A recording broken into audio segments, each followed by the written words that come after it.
Bismillahirrahmanirrahim.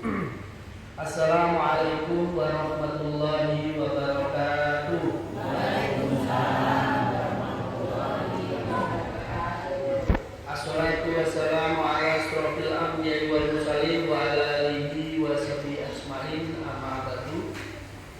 Pertama-tama marilah kita panjatkan puja dan puji syukur kehadirat Allah Subhanahu wa taala karena atas nikmat dan rahmatnya kita semua masih diberi nikmat iman, nikmat Islam, nikmat kesehatan, dan alhamdulillah pada malam hari ini kita semuanya berkumpul di Mushola Al-Mukhlisin Fitrul Akbar bersama-sama dalam rangka memperingati Maulid Nabi, yaitu hari kelahiran Nabi besar Muhammad Sallallahu Alaihi Wasallam. Banyak yang pada hari ini imannya tergadaikan. Banyak yang hari ini mereka terbaring di rumah sakit. Banyak yang hari ini mereka kelaparan, tidak bisa makan. Dan alhamdulillah kita masih diberi nikmat iman. Dan iman itu adalah nikmat yang luar biasa yang Allah berikan kepada kita. Makanya tolong jaga diri kita, jaga anak kita juga. Mereka yang merantau dimanapun berada, tolong ingatkan masalah sholat. Tolong ingatkan masalah pergaulan, karena sekarang iman itu gampang sekali digadaikan. Banyak yang mereka mendekati anak-anak kita hanya untuk mereka berpindah iman. Banyak mereka mendekati kita hanya untuk cuma sekedar mie goreng, akhirnya kita berpindah keimanan kita. Dan di surga nanti, di akhirat nanti hanya satu, yang Islam aja yang bisa masuk surga. Jadi kalau sampai anak kita ini jauh dari agama, bahkan kita sebagai orang tua lupa mengingatkan anak kita untuk sholat, ini yang paling berbahaya. Sekali dua kali nggak sholat kita diam. Lama-lama begitu anak kita besar, kita nggak enak sama anak kita untuk ingatin. Padahal nanti belum tentu kita nanti di akhirat bisa masuk surga kalau anak kita tidak masuk surga. Karena apa? Bisa jadi nanti akan menjadi penghalang kita di akhirat nanti. Kedua kalinya sholawat serta salam kita panjatkan pada junjungan kita Nabi besar Muhammad Sallallahu Alaihi Wasallam beserta keluarga dan sahabatnya, dan semoga kita semuanya menjadi pengikutnya yang setia sampai akhir zaman. Amin amin ya rabbal alamin. Baginda Rasulullah Sallallahu Alaihi Wasallam, berkat beliaulah manusia yang paling sempurna di dunia ini. Kita semuanya di seluruh dunia ini bisa sebagai besar kita masuk Islam, dan kita punya keimanan sampai hari ini. Salah satunya juga berkat dakwahnya beliau. Jadi kita mengingat lahirnya Rasulullah SAW bukan berarti kita merayakan saja, tapi kita harus tahu suri tauladan beliau. Banyak orang hafal tanggal lahir beliau. Siapa yang ini tanggal lahir Nabi Muhammad kapan? Ayo, adik-adik semuanya tahu nggak? Tanggal berapa? Yang biasa sholawat itu. Nah, kita harus hafal.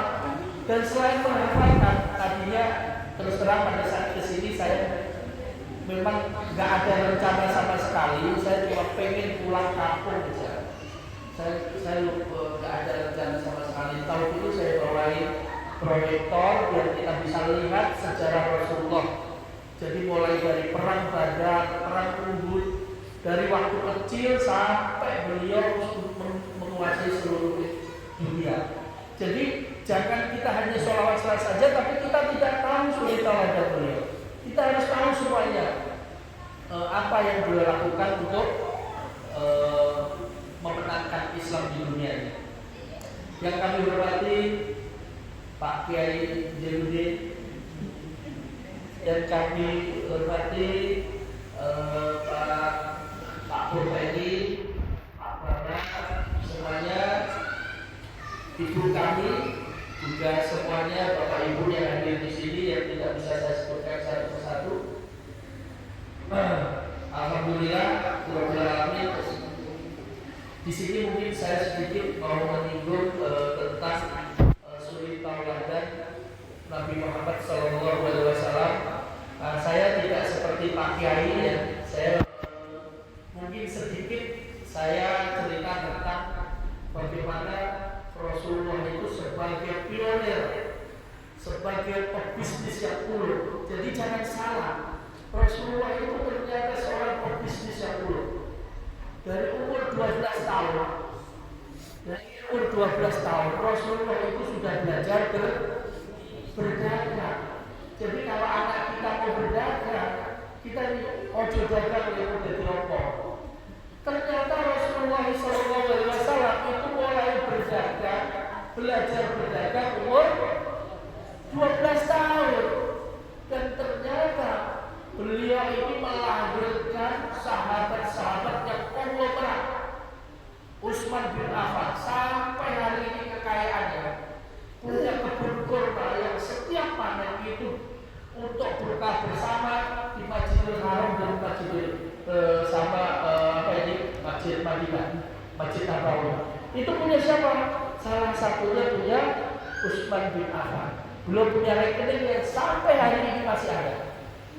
Yang kedua Umar bin Khattab. Umar bin Khattab pada saat meninggal, beliau itu meninggalkan ladang yang nilainya kalau nggak salah sekitar 220 miliar. Banyak sekali sahabat-sahabat Rasulullah yang kaya raya jadi konglomerat. Kenapa? Berkat didikan Rasulullah. Termasuk yang paling terkenal yaitu Abdurrahman bin Auf. Berarti kayaknya kapan-kapan harus dengar ceritanya sahabat Nabi. Jadi ada sahabat Nabi yang paling kaya, itu namanya Abdurrahman bin Auf. Beliau ini pada saat hijrah ke Madinah itu semuanya nggak boleh dibawa, bahkan istrinya pun nggak boleh dibawa, ditinggal semuanya di Mekah. Semua hartanya ditinggal di Mekah dan beliau datang ke Madinah tangan kosong, nggak bawa apa. Begitu di saatnya dipertemukan dengan kaum Ansor, beliau ditawari, ambil separuh hartaku, nanti saya akan kasih ke situ. Bahkan ada sahabat yang tawarin, ambil istriku, nanti saya cerai buat kamu. Tapi Abdurrahman bin Auf tidak mau. Dia cuma tunjukkan saya pasar, tunjukkan saya pasar. Begitu beliau datang ke pasar, sorenya sudah bawa beras. Besoknya seperti itu, dan hanya dalam waktu 1 bulan beliau itu jadi orang terkaya di Madinah. Dan hanya dalam waktu 3 bulan beliau menjadi orang terkaya di Mekah. Jadi bisnis itu ternyata juga tidak harus punya modal, dan itu dicontohkan oleh Rasulullah. Pada saat beliau mulai belajar dagang umur 12 tahun, itu pun juga tidak punya modal. Beliau menyerahkan dagangannya punya siapa? Punya Siti Khadijah. Siapa Siti Khadijah? Istri beliau. Jadi sebelum menikah dengan Rasulullah, Siti Khadijah itu adalah orang yang kaya raya, saudagar kaya raya, dan kekayaannya itu salah satunya diputar oleh Nabi Muhammad SAW, dibawa ke berdagang ke Syria. Jadi karena beliau amanah dan sudah punya kekayaan, akhirnya melamar Siti Khadijah. Jadi Rasulullah SAW pun juga tidak punya harta pada saat mulai belajar berbisnis. Nah, ternyata berdagang itu luar biasa. Dan ada sebuah hadis yang mengatakan orang yang berdagang yang jujur nanti di akhirat itu akan duduk bersama para nabi dan para asyhada dan para as-siddiqin. Jadi mulai sekarang ibu-ibu semuanya ajarin putra-putrinya untuk belajar berdagang. Ternyata Rasulullah 12 tahun sudah belajar berdagang. Nah, stigma orang Jawa termasuk juga almarhum jadilah jadi pegawai, jadi gini ya kan. Orang pas ditanya dinasnya di mana, dagang, apalagi dagang bakso. Sekarang saya lagi buka bakso ya, Mas Diki ya sekarang di bakso. Alhamdulillah viral sekarang baksonya. Terakhir hari ini pengunjung di Facebooknya udah 250.000 pengunjung di Facebooknya. Jadi ternyata Rasulullah itu juga mengajarkan berdagang, dan ada sebuah hadis yang mengatakan bahwa pedagang yang jujur nanti di akhirat itu akan duduk bersama para nabi, para siddiqin dan para syuhada. Duduk bersama para nabi, artinya juga seperti ini. Duduknya seperti ini bersama para nabi, bersama siddiqin dan syuhada. Itulah Allah mengangkat derajat yang tinggi berdagang. Belajarlah berdagang. Kenapa seperti itu? Ternyata di dalam berdagang itu banyak hikmah yang kita dapat, yang beliau Rasulullah SAW mengajarkan kepada kita. Satu yaitu belajar jujur, mohon maaf ibu-ibu harus hati-hati karena di dalam pasar itu banyak setan, ya kan? Begitu ditanya gimana Mbak Wiwut, modalnya belum dapat, ya kan? Begitu ditanya bajunya berapa nih? 100 pulang padahal bunyinya 50, ya kan? Hati-hati karena dagang itu harus belajar jujur. Dua, belajar sabar. Karena ngadepin ibu-ibu tahu sendiri kan, cerewetnya kan, wah ini di sana lebih murah dan sebagainya. Belajar sabar. Tiga, belajar ikhlas. Karena apa? Pasti banyak yang beli sekilo tambahin, ya kan? Begitu beli mangga berapa nih sekilo 15.000, udah dapat timbangan, masukin lagi, belum lagi nyobain, semua dicobain semuanya, ya kan? Belajar ikhlas. Belajar yang berikutnya belajar disiplin. Kalau kita mulai belajar berdagang, kalau nggak belajar disiplin, hari ini buka, besok tutup, besok buka, besok tutup, selesai udah. Akhirnya pelanggannya habis. Nah yang kelima, belajar bersyukur. Berapapun yang Allah kasih kita, berapapun rezeki hari ini, kita harus selalu bersyukur sama Allah. Dan ternyata itulah hikmah dari belajar berdagang yang diajarkan oleh Rasulullah. Jadi salah satu hikmah kita mempelajari hari ini Maulid Nabi ini yaitu mempelajari apa yang dilakukan beliau. Jangan hanya kita membaca aja, melihat. Ternyata Rasulullah itu pandai berdagang, dan ternyata sahabat-sahabat beliau itu setelah meniru beliau jadi orang yang sukses. Begitu sahabat-sahabat itu jadi konglomerat, perjuangan beliau di dalam berdakwah bisa di-backup oleh sahabat-sahabat Rasulullah. Pada saat kita mau perang Badar, siapa mau sedekah? Sahabat Nabi Abu Bakar, saya sumbangkan separuh harta saya. Yang lainnya Abdurrahman bin Auf, saya sumbangkan kuda 700. Semuanya yang menyumbangkan semua. Kenapa? Sahabat-sahabat Rasulullah itu konglomerat. Nah ini sekarang kita dakwah begini-begini, siapa yang menyumbangkan? 2.000, 10.000, kita susah. Jerbasuki mau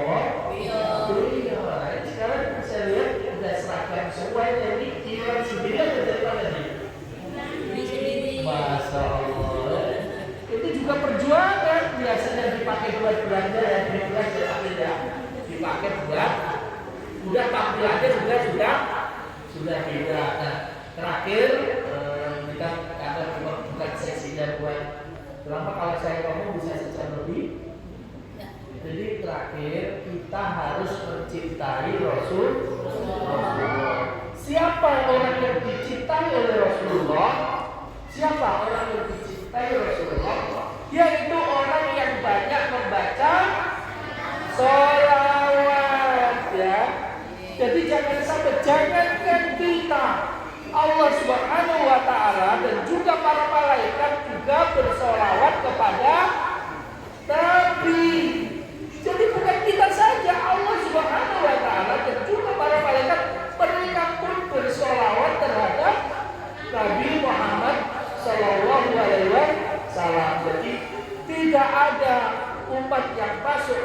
karena apa? Tapi masuk surga karena apa? Karena ridho dan syafaat, ya kan? Karena ridho Allah dan syafaat. Makanya kita minta semoga kita semuanya diberi syafaat oleh Rasulullah SAW, dan semoga kita semuanya diakui menjadi umatnya Rasulullah SAW.